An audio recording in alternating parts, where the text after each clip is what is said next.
말하는 저는 훨씬 덜 힘들 텐데 들으시는 선생님들이 훨씬 힘드실 거예요. 네. 잠시만요. 미리 켜놓을 거였군요. 이게 처음으로 돌아가는 단점인데요.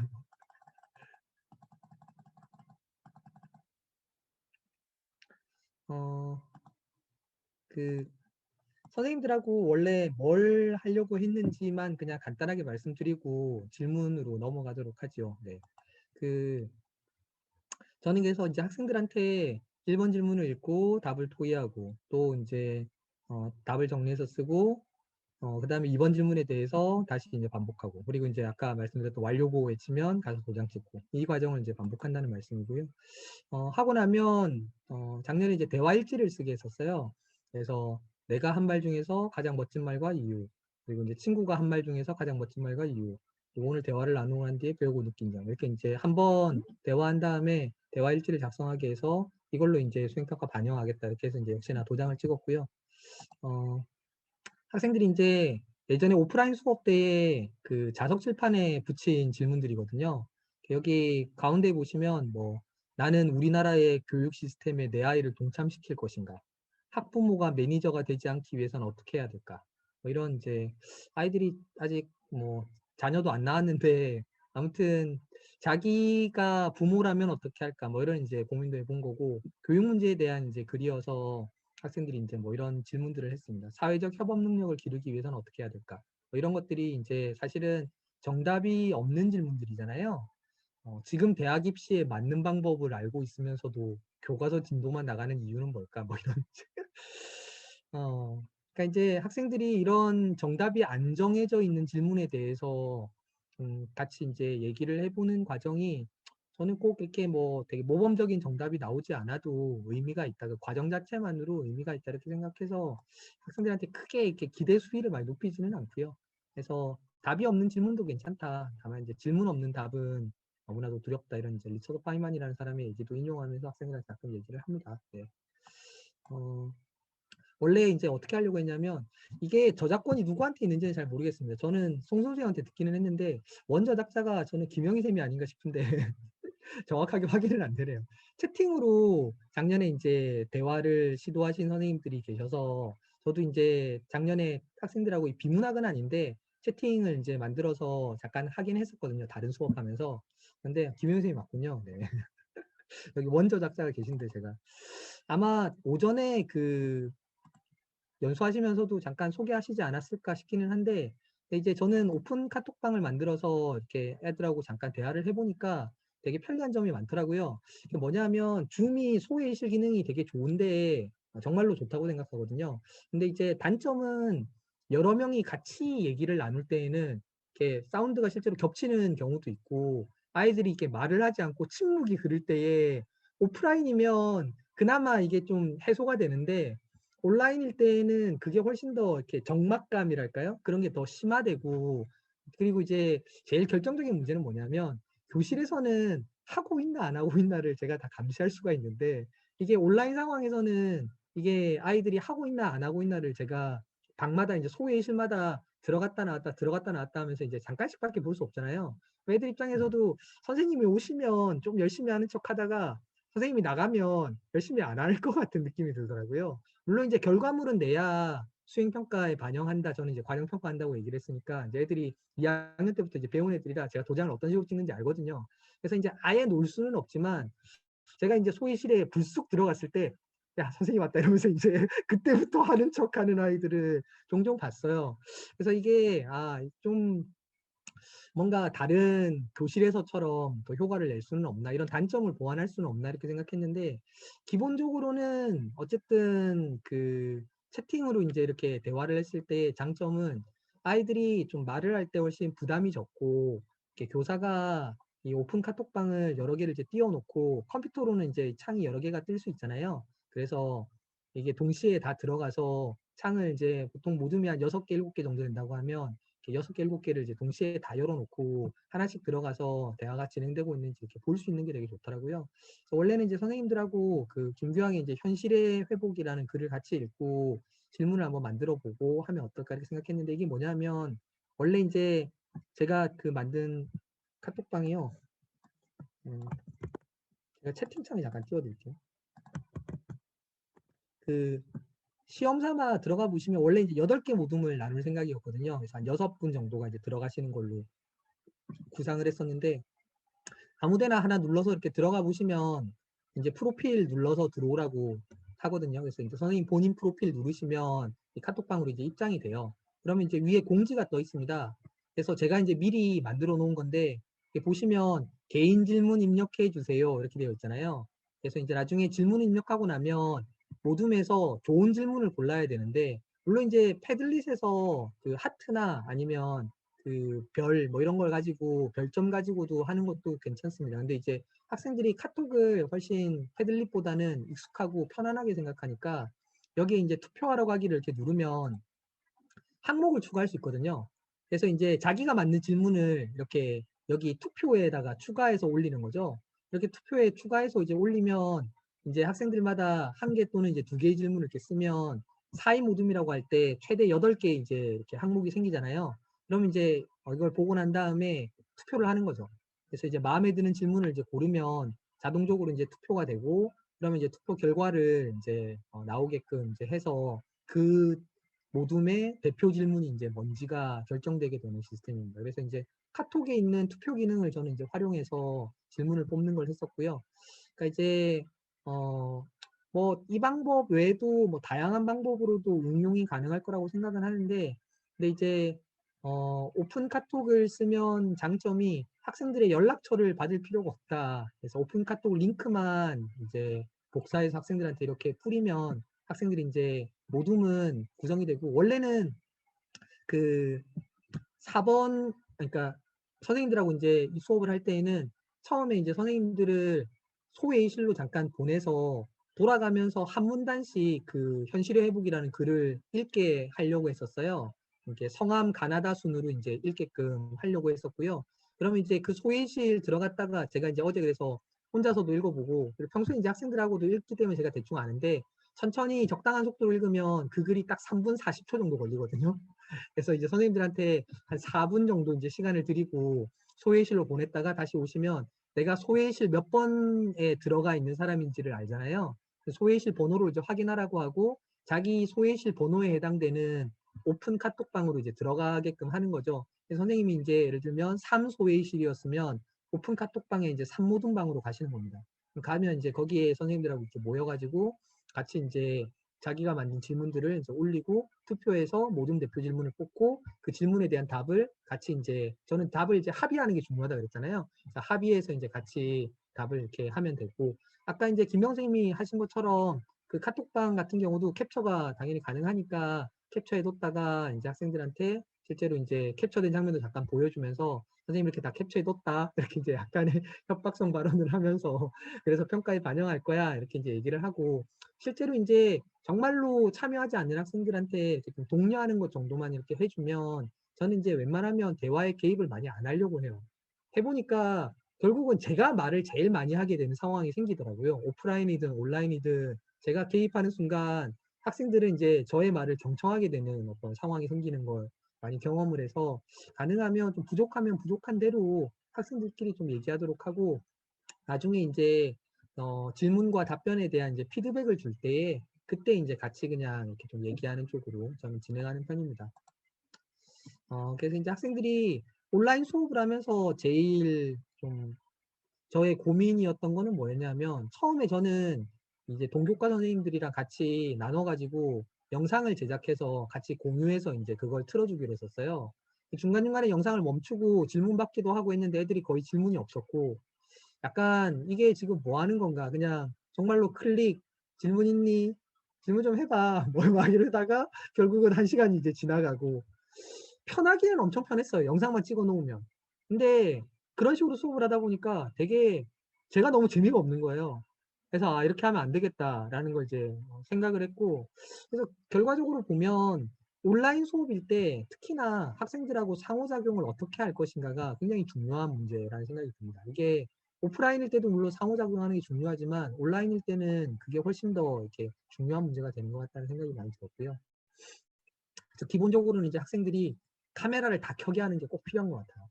네. 카메라를 킨 거랑 안 킨 거랑 되게 차이가 많이 나더라고요. 근데 이제 그것도 그 교과 교사만 카메라를 켜게 하면 학생들이 잘 안 켜려고 하고, 아, 왜 다른 시간에는 키라고 안 하는데 왜 선생님만 키라고 해? 이러면서 이제 속으로 이렇게 불만을 가져서 뭔가 이렇게 틈만 나면 안 키려고 해요. 그래서 저는 이제 학교 전체에서 좀 합의를 해서 내년에도 이제 올해보다는 좀 덜 할 거라고 기대를 갖습니다만, 좀 온라인 수업을 어쨌든 좀 병행해야 될 상황이 될 것 같은데, 어쨌든 학교 전체에서 좀 합의를 해서 학생들이 없으면 진짜 뭐 카메라로 또 지원을 해주는 방식을 써서라도 좀 이렇게 어쨌든 카메라를 다 켜고 수업을 할 수 있는 그런 상황을 학교 전체에서 다, 그러니까 모든 선생님들이 다 켜게 하면 학생들도 이걸 좀 받아들이거든요. 아, 원래 학교에서는 카메라를 다 켜야 되나 보다. 이렇게 이제 받아들이면 훨씬 나을 것 같아요. 네. 그래서 저는 문학 수업도 비문학뿐만 아니라 다 이런 식으로 하거든요. 그래서 그냥 질문 쓰게 하고 토의하고. 그래서 이제 아까 질문 잠깐 나온 것 중에서도 답을 어떻게 이제 피드백하고 공유하느냐 했는데 저는 이렇게 학습지를 만듭니다. 그래서 이제 이걸 다 뿌려요, 학생들한테. 그래서 여기서 시험 문제를 냅니다. 여기 바깥에서는 잘 안 내요. 비문학은 저는 상관없다고 생각하거든요. 수능형으로 내면 되니까. 네. 근데 사실적 이해를 묻는 질문, 추론적 이해를 묻는 질문 이런 걸 이제 내면 되는데 문학 같은 경우는 해석이 이제 좀 다양할 수 있는데 학생들이 자기가 토의한 것이 사실은 모두 다 피드백을 못 받을 수 있고 발표할 때도 이제 저는 질문 모든 질문 2개 중에서 하나만 발표를 하게끔 하기 때문에 피드백이 이제 안 된 질문이 있을 수도 있어서 학생들한테 이제 피드백 모자란 부분들을 이런 학습지로 저는 이제 좀 보충하는 편이고요. 그래서 제가 생각할 때 뭐 이렇게 중요하다고 생각되는 것들 이런 걸 이제 학습지로 만들면서 은근히 그냥 우리가 만든 생각 질문들을 이렇게 이제 프린트를 만들죠. 이제 학생들하고 질문 수업을 하고 나면 프린트 만드는 게 한 30분도 안 걸려요. 예. 그래서 애들이 만든 질문 중에서 질문이 되게 좋은 거나 답이 좋은 거는 뭐 이렇게 찍어두기도 했었고요. 저는 이제 카메라로 이렇게 핸드폰 카메라로 이렇게 찍어두고 하기도 했었고 이제 작년 같은 경우는 이제 온라인으로 하면 그 기록이 다 남으니까 뭐 그럴 필요도 없을 것 같고요. 네. 소설 같은 경우도 똑같이 저는 수업을 했습니다. 그래서 저는 선생님들이 이제 수업 준비하면서 고민이 많이 되잖아요. 뭐 이호석의 메밀꽃 필 무렵 이런 걸 가르칠 때는 어떻게 가르쳐야 될까? 자습서 있는 내용을 애들한테 가르쳐야 되나? 뭘 가르쳐야 되나? 이렇게 고민이 되실 텐데 그럴 때 고민하지 마시고 그냥 학생들한테 저는 물어보라고 말씀드리고 싶습니다. 아이들이 궁금한 걸 가르치시고 뭐 니네가 질문하지 않으면 나는 아무것도 가르칠 게 없다 이렇게 저는 얘기하는 편이라서 질문 없니 그럼 넘어갈게 이러고 실제로 저는 많이 넘어가거든요. 왜냐하면 빨리 넘어가서 질문이 없으면 저는 다른 글 보는 게 더 좋다고 생각해요. 그러니까 아까 말씀드렸듯이 아이들이 1년에 글을 너무 적게 봐요. 저는 시도 교과서에 있는 거 몇 편 이렇게 가르치면 1년에 겨우 2~3편 읽고 마는 거잖아요. 그래서 이게 뭐 질문 만드는 것도 너무 많은 질문을 만들고 막 이렇게 하면 시 한 편, 소설 한 편 또는 비문학 한 편 이런 걸 가지고 막 3차시 이렇게 수업, 3차시, 4차시 뭐 이렇게 수업을 하게 되는 경우도 생길 수 있어서 저는 가능하면 이렇게 좀 아이들이 많은 글을 읽으면서 아, 이런 것도 있구나, 저런 것도 있구나 이렇게 읽고 자기 스스로 이렇게 좀 역량을 키워나가길 바라는 관점을 갖고 있고요. 그래서 기본적으로 이제 저는 소설로 이렇게 이제 정리학습지를 이제 줬다는 얘기고요. 기본적으로 저는 그래서 아이들이 이 비문학 수업도 결과적으로는 마지막에는 독서 수업이랑 연결이 돼야 된다고 생각합니다. 이제 짧은 비문학 글로 수능 지문 정도 길이로 이제 연습을 하되 나중에는 이제 좀 긴 글로 이제 넘어가야 된다고 생각하고요. 그래서 잠시만요. 제가 거기 구글 클라우드에도 올려두었는데 이제 독서 수업 책이라고 해서 제가 지금 사실은 다음 학기에 쓰려고 지금 만들고 있는 중이었거든요. 근데 지금 다는 안 올렸는데 한 10개 정도로 올려뒀어요. 제가 계속 업데이트해서 올릴 예정이니까 나중에 3월 즈음에 한 번 더 들어가서 확인하셔도 되고요. 들어가시면 뭐가 있냐면요. 잠시만요. 들어가시면 이런 식의 이제 파일들이 있어요. 그래서 제가 한번 열어보면 어,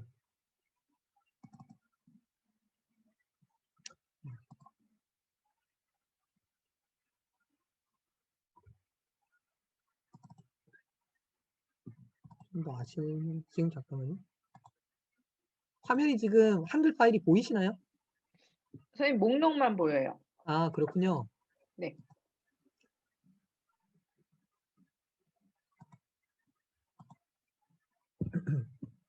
이제 보이시죠? 네, 잘 보입니다. 네. 그러니까 이제 그 12발자국 책에서 제가 직접 타이핑을 한 건데, 그러니까 이제 V플랫이라는 어플을 쓰면 책을 이렇게 그 워드로 옮길 때 되게 편하거든요. V플랫 한번 써보시면 찍어서 그냥 바로 이렇게 하면 약간의 편집만 하면 돼요. 그래서 훨씬 이제 힘이 덜 듭니다. 이런 글 같은 경우는 A4 한 14쪽 정도 돼요. 근데 이제 내년에 이제 온라인 수업 때 제가 쓸 생각인데, 어떻게 쓸 거냐 하면 글이 좀 길잖아요. 이제 학생들이 읽는데 한 20분, 30분 정도 걸릴 거거든요. 저는 이제 학생들한테, 그러니까 지금 잠깐 제 얼굴을 봐주시면 학생들한테 지금 예를 들면 이런 식의 책들을, 비문학 책들을 이렇게 학생들한테 이렇게 보여줄 거예요. 그래서 실제로 니네가 이런 책들 중에서 읽고 싶은 책을 골라라. 고르면 이 책 한 권을 제가 통째로 다 파일로 줄 수는 없는 거니까, 이 책에서 제가 읽을 만한 부분들을 이렇게 조금 발췌해서 이제 10쪽에서 20쪽 사이로 이제 편집한 파일들 학생들한테 주고, 그러면 이제 그 모둠에서 협의해서 어떤 글을 읽을지 이제 정한 다음에, 정해지면 그 글에 대해서 이제 학생들이 같이 읽고 대화를 나누는 수업을 할 거거든요. 그러니까 이제 비문학 같은 경우에 조금 더 글이 길어도 학생들이 읽어보고 그 글에 대해서 질문하고 토의하는 수업, 여기까지 조금 연결하는 게 필요하지 않을까 생각하고요. 왜 그러냐면 수능 지문만 계속 학생들이 보다 보면 그 수능 지문은 굉장히 압축적으로 사실은 A4 한쪽 정도밖에 안 되는 분량의 글이잖아요. 그런 글만 계속 읽어서는 학생들이 나중에는 읽고 나서 별로 이렇게 남는 게 많지는 않을 것 같아요. 물론 이제 짧은 글 중에서도 좋은 글들이 있을 수 있는데, 사실은 좀 더 긴 글을 읽으면서 학생들이 이제 다양한 생각을 하는 게 훨씬 좋다고 생각해서요. 사실 제가 이렇게 발췌한 부분들은 진짜 선생님들하고 같이 이렇게 막 읽어보고 싶을 정도로 되게 좋은 부분들이거든요. 그래서 읽어보면 학생들도 처음에는 이렇게 뭐 이렇게 기냐, 그리고 모니터로 읽으려니까 되게 힘들다 이러지만, 한쪽 정도만 자기 힘으로 읽어보면 마지막 14쪽까지 끝까지 다 읽을 수 있을 거라고 생각합니다. 어쨌든 학생들이 이제 그런 관점에서 조금 책 읽기 수업까지도 조금 연결해서 하는 게 필요하다라는 게 이제 저희 생각이고요. 하고 나면 뭐 이미 이제 독서 수업 같은 경우는 뭐 연수도 많고 선생님들도 이제 이미 많이 알고 계시겠지만, 저 같은 경우도 이제 뭐 여러 가지 이제 독서 수업을 했었는데, 이렇게 질문 만들어서 한 수업하고 직접적으로 연결되는 건, 어쨌든 저는 질문으로 깊이 읽기 보고서를 받았었어요. 그래서 이제 학생들이 책을 읽고 나서 이제 자기가 만든 질문 또는 이제 모든 질문에 대해서 답을 이제 답을 보고서로 작성해서 이제 제출하는 수업. 그래서 이제 이건 제가 세특에 쓴 내용이거든요. 애들이 이제 뭐 이런 질문들을 이제 만들어낸 거죠. 뭐 세상의 기준보다 자신의 자유를 추구하는 게 옳으냐, 뭐 본인의 수치심이 자기 혐오로 이어지는 이유는 뭐냐, 왜 페미니스트가 되었느냐, 뭐 이런 질문들이라든지, 뭐 헌법의 풍정 뭐 이 책과 관련해서는 뭐 권위자들에게 입힐 악랄한 행동을 한 것이 정당화되느냐, 뭐 이런 것들, 뭐 이렇게 되게 학생들이 만든 질문들 중에서 저는 되게 좋은 질문들이 많다고 생각해서요. 소설 같은 경우도 마찬가지로 이렇게 할 수 있다는 말씀이고요. 그래서 이제 이게 PPT를 넘기면 이렇게 책장이 넘어가는데, 학생들이 이제 책 대화 보고서 썼던 것도 괜찮습니다. 뭐 이거는 시집 읽고 시집 대화 보고서였는데, 결국 이제 대화를 많이 하다 보면 이런 대화를 이제 정리할 수 있다는 거고, 이거는 이제 학생들이 저자 인터뷰했던 건데, 이것도 결국은 이제 질문만 하고 답변은 이제 저자에게 직접 듣는 거겠죠. 그래서 이제 질문을 하는 수업과 관련이 있는 것들을 제가 잠깐 소개하는 거였고요. 근데 이제 대화 보고서는 학생들이 되게 정리하는 걸 너무 힘들어하고, 저도 실제로 이렇게 되게 드리는 시간 대비 많이 힘들겠다 이런 생각이 좀 들어서, 요즘은 아까 말씀드렸듯이 저는 대화일지를 많이 쓰게 해요. 그냥 간단하게 질문이 뭐였는지 쓰고, 내가 한 말 중에서 잘한 말, 친구가 한 말 중에서 잘한 말, 느낀 점. 이렇게 이제 그냥 저는 새 항목 채우기 하는 편이거든요. 그래서 그냥 이런 거 가지고 이제 학생들이 이렇게 합니다. 네. 그래서 이거는 예전에 했던 거. 네. 이상 저의 연수는 끝이고요. 질문을 받도록 하겠습니다, 선생님. 네. 헤드리스로 잠깐 가볼까요?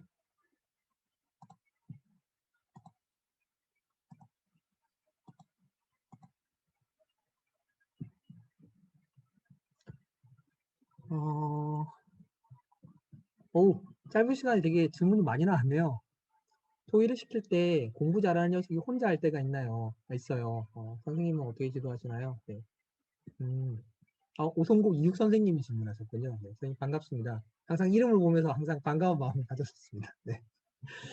어, 음, 저는 이제 배윤주 선생님 답변에 조금 보태면요. 저는 저기 학생들이, 그러니까 오프라인 수업 때는 저는 절대 토의하는 중에 뭘 쓰고 있으면 저는 이제 이러면 안 돼 도장을 찍을 거라고 학생들한테 이렇게 막 얘기를 하거든요. 그래서 실제로 이제 뭐 찍는 경우는 거의 없습니다만 이제 협박을 실제로 하고 두 번째 만약에 걸리면 실제로 찍겠죠. 네. 근데 이제 무슨 얘기냐면 저는 대화를 다 한 다음에 공부 잘하는 학생의 말을 다 그래 동의해 하면 그것도 괜찮을 거라고 봅니다. 저도 솔직히 이런 이제 대화 수업을 하다 보면 조금 답답할 때가 있어요. 약간 더 끌어주는 사람이 있으면 좋을 텐데 하는 생각이 있거든요. 그러니까 무슨 얘기냐면 다 고만고만한 수준의 학생들이 앉아 있으면 고만고만한 얘기를 할 때가 되게 많기는 하더라고요. 그래서 조금 답답할 때가 있기는 한데 저는 일단은 너무 욕심내지 않고 그래도 그러니까 뭐 공부 잘하는 학생의 얘기를 예를 들면 나머지 공부를 좀 못하는 학생들이 듣잖아요. 듣고 저렇게 생각하고 답을 하면 되는구나를 배우는 것도 의미 있다고 생각하는 편이고요. 그리고 이제 어, 결과적으로 보면 그 질문이 정말로 이렇게 좀 더 이야기할 거리가 있다고 하면 각 모둠에서 각 모둠에서 이제 발표한 거를 패들릿에 이렇게 공유를 하잖아요. 그러면 이제 그 카톡방에서 대화를 하면 다른 모둠이 한 걸 볼 수는 없으니까 결국은 이제 공유하기 위해서는 이제 이런 패들릿 같은 플랫폼이 필요한데 패들릿에 이제 학생들이 모둠별 대표 질문이랑 답을 이제 이렇게 올리면 거기에 대해서 이제 같이 대화하면서 교사의 얘기나 저는 다른 모둠이 그러니까 이제 김 선생님 같은 경우는 그 댓글을 이제 다른 모둠이 한 질문에 대해서 무조건 질문을 해라 이렇게 이제 하셨는데 그것도 저는 되게 좋은 방법이라는 생각이 듭니다. 저 같은 경우는 질문을 달아라 이렇게 하지는 않았고 실제로 이제 오프라인 수업을 할 때에 학생들한테 다른 모둠의 질문에 대해서 다른 답이 없냐고 이렇게 물어봤었거든요. 물어보고 발표하면 발표 도장을 주고 발표 도장을 안 주더라도 이제 학생들한테 뭐 이렇게 이거랑 혹시 비슷한 질문을 고민한 모둠이 있으면 손들어 볼래 이러면 학생들이 이제 얘기를 해요. 저희도 저 질문이랑 비슷한 거 얘기했어요. 그러면 이제 답이 이미 합의돼서 나왔으니까 그러면 니네 모둠의 답을 한번 읽어볼래? 이래서 이제 그 답을 듣습니다. 그러면 이제 어쨌든 그 모둠에서 공부 잘하는 녀석이 혼자 말을 했어도 또 이제 다른 모둠 바깥에 있는 다른 학생의 의견을 듣게 되는 거잖아요. 네. 아까 이제 말씀드렸듯이 조금 말하지 않을 권리도 존중해 준다고 생각을 한다면 잘 듣고 있으면 저는 좀 괜찮다고 생각하는 편입니다. 네. 너무 욕심내지 않고 조금 수업을 대충 하는 거라서. 네. 어, 운동부가 있어서 특기생이라. 네. 저는 이제 특기생들은 보통 어, 저희도 저기 축구부 특기생들이 있거든요. 근데 이제 저는 특기생 같은 경우는 수업을 빠지는 경우에 학생들한테 이 도장 말고 다른 수행평가 점수를 줘야 된다고 생각해요. 저희도 대회 때문에 작년 같은 경우는 뭐 고3이라 그냥 아예 안 들어. 우리 반에 축구부가 들어오는 학생이 없었구나. 어쨌든 특기생이 있을 때 저는 이 도장판을 쓰지는 않고요. 그 학생들 같은 경우에 다른 과제를 줘요. 중간에 전입생도 마찬가지거든요. 전입 오면 이게 학생들하고 도장 개수 자체가 다르잖아요. 그 학생한테는 이거만큼 다른 과제를 주겠다 이렇게 해서 다른 과제를 주고 또는 이제 지금 너는 지금 여기서부터 시작한다 이렇게 이제 이야기한 다음에 그때까지 이제 도장 평균을 한번 좀 귀찮으시더라도 학생들한테 이제 도장 개수를 이제 확인을 하셔서 평균을 낸 다음에 평균에서부터 그 학생을 시작하게 하는 것도 가능은 합니다. 번거로움을 감수하시면 그렇게 할 수 있어요. 그게 아니면 이제 다른 과제를 주시는 게 좀 바람직할 것 같아요. 네. 아니면 수행평가가 2개 이상이면 사실은 수행평가 다른 거 했던 거를 환산점 인정해도 사실은 문제는 없거든요. 네, 그게 교과협의에서 뭐 이렇게 협의록만 작성이 되면 문제가 없는 거라서 그렇게 처리하셔도 되고요. 제가 고3이 성적 처리계를 7년 했기 때문에 잘 압니다. 그래서 그냥 그렇게 하셔도 되고요. 왜냐하면 학생들 중에서도 전이 보기 전 학교에서 수행평가 해가지고 갖고 오잖아요. 지필평가 점수도 갖고 오고. 그럼 그 학교 점수를 우리 학교에 와서 그대로 적용하는 게 사실은 공평하냐 이렇게 물으면 사실은 공평하지 않거든요. 근데 어쩔 수 없잖아요. 다른 방법이 없잖아요. 그렇다고 그 학교 중간고사 점수를 우리 학교에서 인정 안 하냐? 그럴 수도 없는 거고. 원래 전입생은 원래 좀 불공평함이 있을 수밖에 없다는 게 제 생각입니다. 그래서 이제 축구부도 마찬가지라고 생각하고요. 그다음에 운영수 선생님은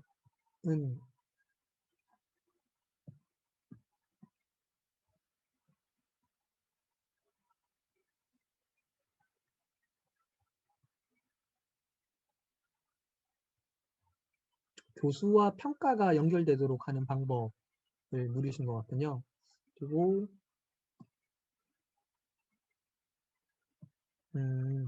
짝을 AB로 맺어줄 때 네.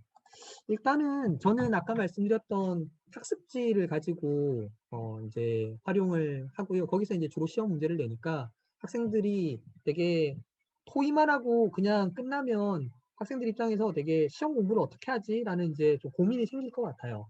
이제 비문학 같은 경우는 미리 얘기하거든요. 야, 니네가 다룬 비문학 지문이 상당수가 모의고사 지문이지 않니? 또는 이제 뭐 수능 특강 지문이지 않니? 수능형으로 문제를 출제할 거야. 미리 이제 알려주고요. 문학 같은 경우는 아까 말씀드렸듯이 수업 이제 끝나고 나면 다 끝나고 나면 마지막에 나눠주는 그 정리 프린트에서 시험 문제를 낼 거니까 뭐 그리고 이제 선생님이 피드백하면서 이야기했던 그 작품에 대한 약간의 해설 그런 것들을 참고하면 돼라고 하고 뭐 해설이 조금 뭐 이렇게 어려운 면이 있다고 생각하면 저는 주로 강의를 하지 않고요 프린트 나눠주고 그냥 읽어보라고 합니다. 그 정리 프린트도 저 하나하나 설명 안 하거든요 절대. 저 그냥 나눠주고 여기서 시험 문제 나올 거야 읽어봐 이렇게 얘기하고 각자 알아서 공부하라고 합니다. 네. 저는 그게 그냥 훨씬 효율적이라고 생각해서요. 그 다음에 질문이 뭐 충분한지 모르겠습니다만 제가 답변 드린 거에서 혹시나 추가 질문이 있으시면 중간에 마이크 키시고 언제든지 질문하셔도 괜찮습니다.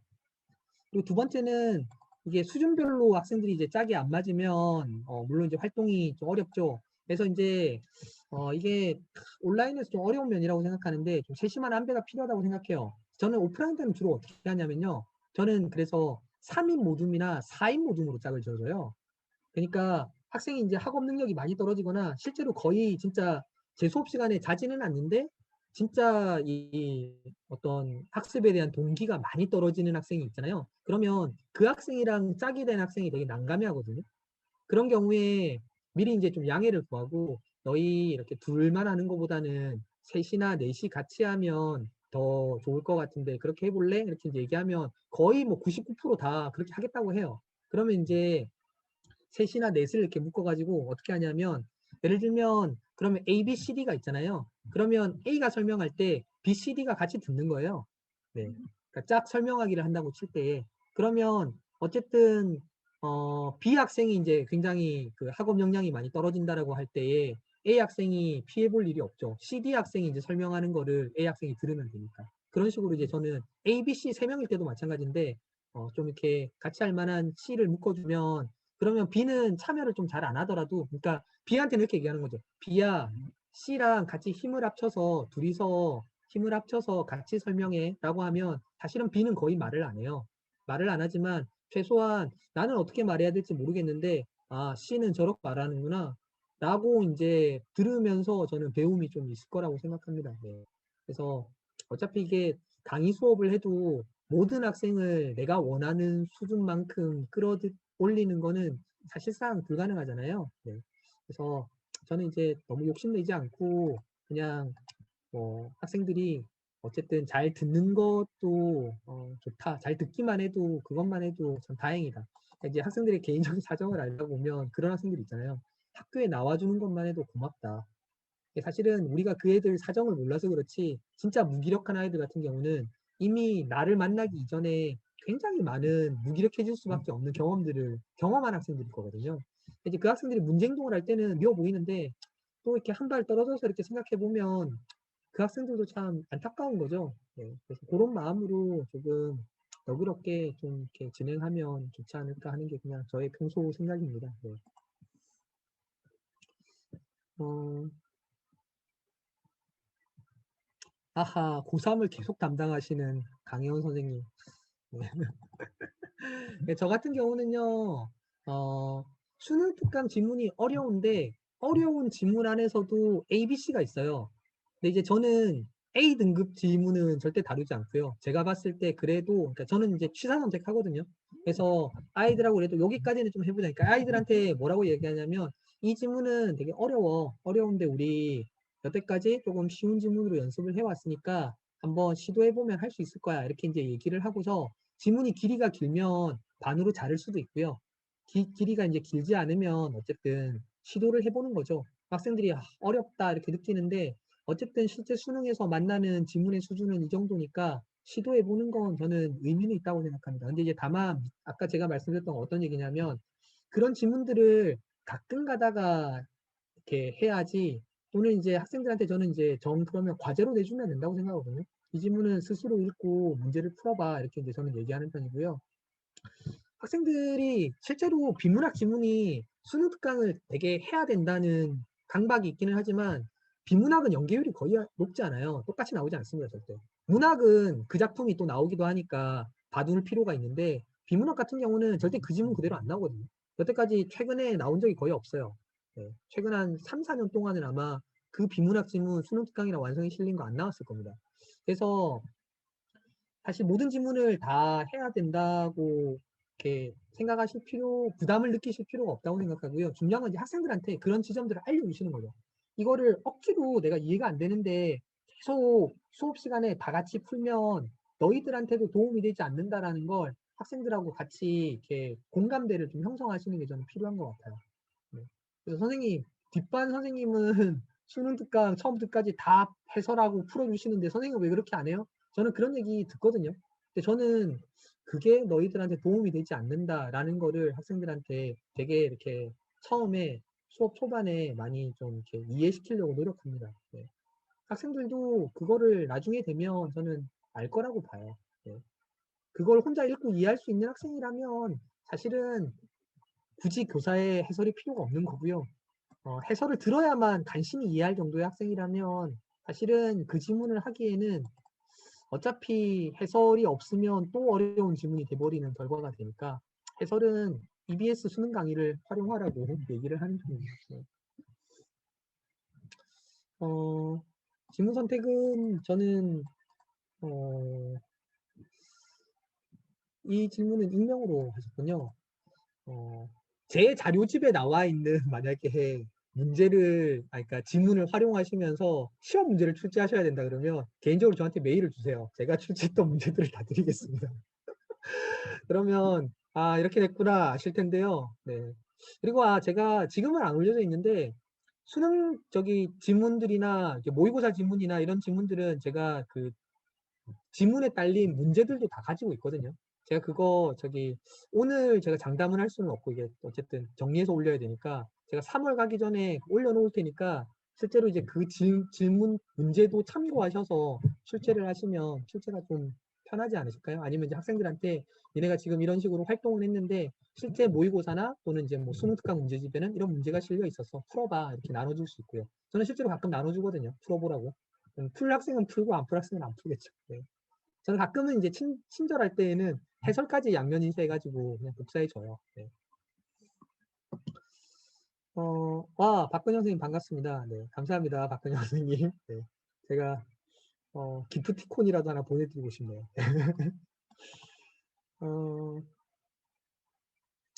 네. 저는 뭐 아까 선생님 그러니까 앞에 선생님 질문하신 걸로 박근영 선생님 질문은 약간 답이 됐을 것 같은데 저는 그냥 우직하게 밀고 나갑니다. 저는 2010년도 즈음에 학생들하고 이것저것 수업할 때에, 그러니까 지금 이게 불과 한 10년 전인데, 2010년 한 초중반까지만 해도 학생들하고 활동 중심 수업하면 학생들 불만이 되게 많았어요. 자, 이제 비문학 이거는 그나마 이게 뭐라 그럴까, 학생들한테 니네가 독해력을 키워야 수능을 잘 볼 수 있어. 이렇게 이제 설득이 되는 거잖아요. 근데 그 전에 예를 들면 학생들하고 뭐 풍자 창작극을 한다든지 아니면은 뭐 저자 인터뷰를 한다든지 뭐 이런 수업을 하면 학생들이 어떤 학생들은 되게 노골적으로 저한테 막 불만을 많이 표출했었어요. 선생님, 저희는 수능 공부해야 되는데 이런 활동하는 게 대학 가는데 도움이 됩니까? 그냥 다른 문제집 풀어주시고 수능 공부하게끔 뭐 이렇게 수업 시간에 해주시면 안 돼요? 이렇게 이야기하는 학생들도 되게 있었어요. 저는 그때도 선생님의 방식대로 지금은 연습하는 게 장기적으로 봤을 때는 니네가 언어 역량이 높아질 거고 그러면 수능을 잘 보는 데 도움이 될 거다. 이렇게 얘기를 했고 또 설사 도움이 안 된다고 하더라도 시험을 잘 보는데 만약에 도움이 안 된다고 치더라도 인생에는 도움이 될 거니까 그건 저기 뭐 이렇게 선생님이 하는 방식을 니네는 따를 수밖에 없다는 거 저는 이제 되게 학년 초의 학생들한테 되게 많이 얘기를 하는 편이거든요. 그래서 사실은 저는 이제 직간접적인 민원을 이렇게 받은 적이 있었어요. 근데 이제 어쨌든 제 수업에 대해서 제가 이렇게 시행착오도 겪었지만 한 몇 년 동안 나름대로 제 수업 스타일을 이렇게 확고하게 하게 되니까 학교 안에서나 어디서나 그냥 저분은 저렇게 수업을 하는 사람이구나를 어느 정도 이제 이렇게 뭐라 그럴까요? 자리가 구축이 됐다 할까요? 뭐 그렇게 되고 나니까 그 다음에는 오히려 훨씬 편했습니다. 네, 그런 게 있었어요. 그래서 그리고 이제 요즘 시대에는 학생들도 훨씬 이해가 쉽다고 생각하거든요. 이제 학생부 종합전형 도입된 것도 이제 활동 수업 하는 것도 그렇고 지금 뭐 교육 과정에서도 어쨌든 학생 중심 수업 늘 얘기하는 거니까 배움 중심 수업이나 이런 이제 참여 수업에 대해서 사실은 격세지감을 느낄 정도로 교육부에서 이제 하라고 막 강조를 하잖아요. 그래서 저는 이제 비문학 정도는 선생님 용기 내시고요. 그냥 한번 밀어붙여 보세요. 제가 선생님들한테 자주 드리는 말씀이 원래 수업은 망하는 거거든요. 근데 이제 저는 원래 수업은 망하는 거라고 생각하기 때문에 뭐 수업이 잘 안 됐다고 속상할 일이 없고 수업이 잘 되면 훨씬 기쁜 거고 망할 줄 알았는데 되네 뭐 이런 이제 마음으로 저는 수업을 하는 편입니다. 네. 네. 한글로 편집하는 어플은 V플랫입니다. 네. V플랫이라는 어플이거든요. 네. 그렇죠. 네, 이거 타이핑하다 보면 막 지치잖아요. V플랫 쓰시면 이게 진짜 옛날에 다른 게 그 텍스트 인식 어플이 되게 많거든요. 잠시만요. 제가 한번 정확한 어플 이름을 확인하겠습니다. 네, V플랫이고요. 네. 네. 그 V플랫이라고 구글 스토어에서 저기 앱 스토어에서 아마 검색하시면 금방 찾으실 수 있을 거예요. 다른 어플보다 제가 써보니까 텍스트 인수율이랄까요? 그게 되게 높더라고요. 그래서 되게 오타 거의 없이 많이 굉장히 잘 인식이 됩니다. 네. 그래서 저 써보면서 되게 신세계인데 그래서 이거 거의 내가 항상 타이핑 노동하던 거 에너지를 진짜 10분의 1로 줄여주는구나 이렇게 해서 되게 고마운 어플이다 이런 생각이 들었어요. 네. 질문이 다 된 것 같은데요. 네. 제가 원래는 선생님들하고 같이 이렇게 활동하는 수업을 좋아하는 편이라서 제 연수 들어보신 선생님도 아마 몇 분은 계실 것 같은데 그때 이제 항상 같이 이렇게 활동을 해보잖아요. 그러면 이제 그냥 말로 듣는 것보다는 훨씬 이렇게 하는구나 하고 조금 이해가 편하실 거라고 생각은 드는데 시간이 조금 짧은 관계로 일단 말로 설명을 드렸는데 좀 이해가 안 되시거나 어려운 거는 사실은 제가 이제 그 강의 원고를 재미는 없고 되게 딱딱하게 쓰긴 했는데 자세하게 쓰려고 노력은 했어요. 그래서 이제 강의 원고를 한번 살펴보시면 이게 잘 읽히는 글은 아니지만 이 수업을 해야 되겠다 이렇게 마음 먹고 보신다면 이렇게 하라는 거구나 하고 이제 조금 도움은 되실 것 같습니다. 그리고 뭔가 다른 어려움이 있으시면 저한테 메일 주시면 제가 언제든지 가능하면 빨리 저기 답장 드리도록 하겠습니다. 선생님 되게 지금 시간이 딱 다 됐는데요. 늦은 시간까지 굉장히 열성적으로 참여해 주셔서 감사드리고요. 코로나 때문에 선생님들도 많이 답답하시고 작년 한 해도 많이 힘드셨을 텐데 어쨌든 올 한 해 굉장히 건강하시고 좋은 일 많이 있으시길 바랍니다. 선생님 고맙습니다. 네, 행복한 사회 만드는 행복한 교사 되시기 바랍니다. 아니, 이런 덕담이라니. 선생님 원고 엄청 읽기 좋았는데 마지막까지 겸손하게 말씀을 하시는군요. 원래 가장 좋은 연수는 시간이 좀 부족한가라고 느껴지는 것이라고 생각하기 때문에 네, 엄청 좋았어요. 너무 많이 도움됐고요. 다시 한번 큰 박수를 부탁드립니다.